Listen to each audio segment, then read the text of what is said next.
circle on something that already is a circle. That is important to appreciate. So that's Africa, but that's natural. So we have copied nature.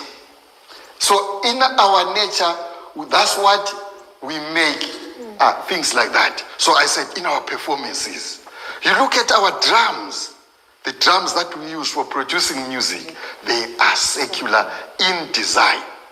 You look at our kettle buyers, kettle crawl, kettle pen, they are also secular. When we sit at court, again you are going to find, we can go on and on.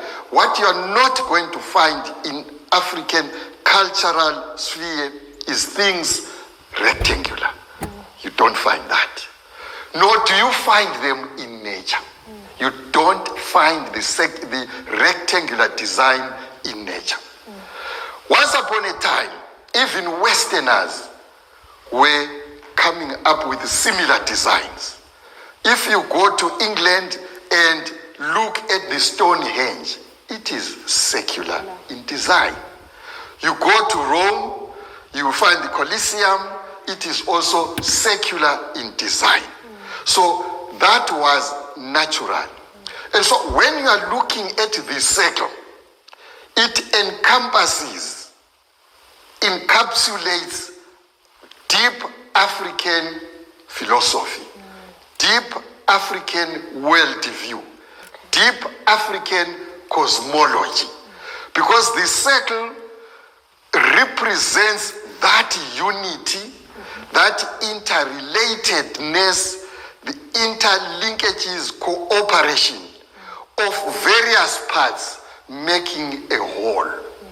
That is the ecology. That all these aspects are related, and there is a very, very delicate balance, which is very, very important. Today, we are spoiling that delicate balance. It is a dynamic equilibrium. The tendency now, man thinks he is at the center of the universe and can ignore other life forms. Now, for Africa, listen to their language. Everything has life. In Western parlance, they will talk about animate, inanimate, living and non-living. Now, when I take this gout and drop it from a height, what will happen there is, in our African languages, doesn't matter whether it's Shona, Kalanga, Venda, Vavirwa, or whatever, they will say it has died. And I remember one day when my nephew said, Kulu, who killed your car?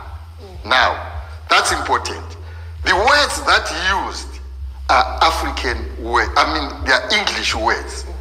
But the thinking was not English. In English, a car does not die. But in our language, which expresses our thought, a car dies, a goat dies, a cup dies. But can something without a life die? That's the question. It will not die. So, to the African, everything has a life of its own. It is different from my kind of life, but it is life all the same, and that's what matters. So, when we are looking at Africa, what then becomes critically important is the respect that, because these other things have life, you respect them.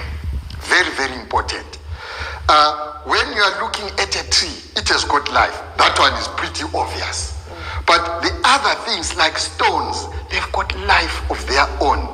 You respect them. You want to maintain that balance. And it's a dynamic balance. But what now humankind is doing is disturb that balance. And the result is these tsunamis. The result is this cyclone Idai, the one that we had recently. And when you begin destroy, to disturb that balance, the delicate balance, Mother Nature, Mother Earth will seek to restore the balance. And when that balance is restored, sometimes it is catastrophic, very devastating.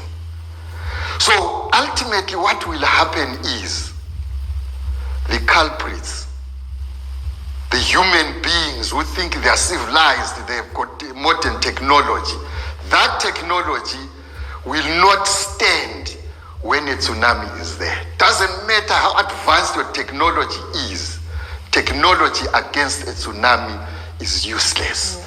Against a cyclone of the one that we experienced not so long ago in Zimbabwe is disastrous, like what has just happened to you.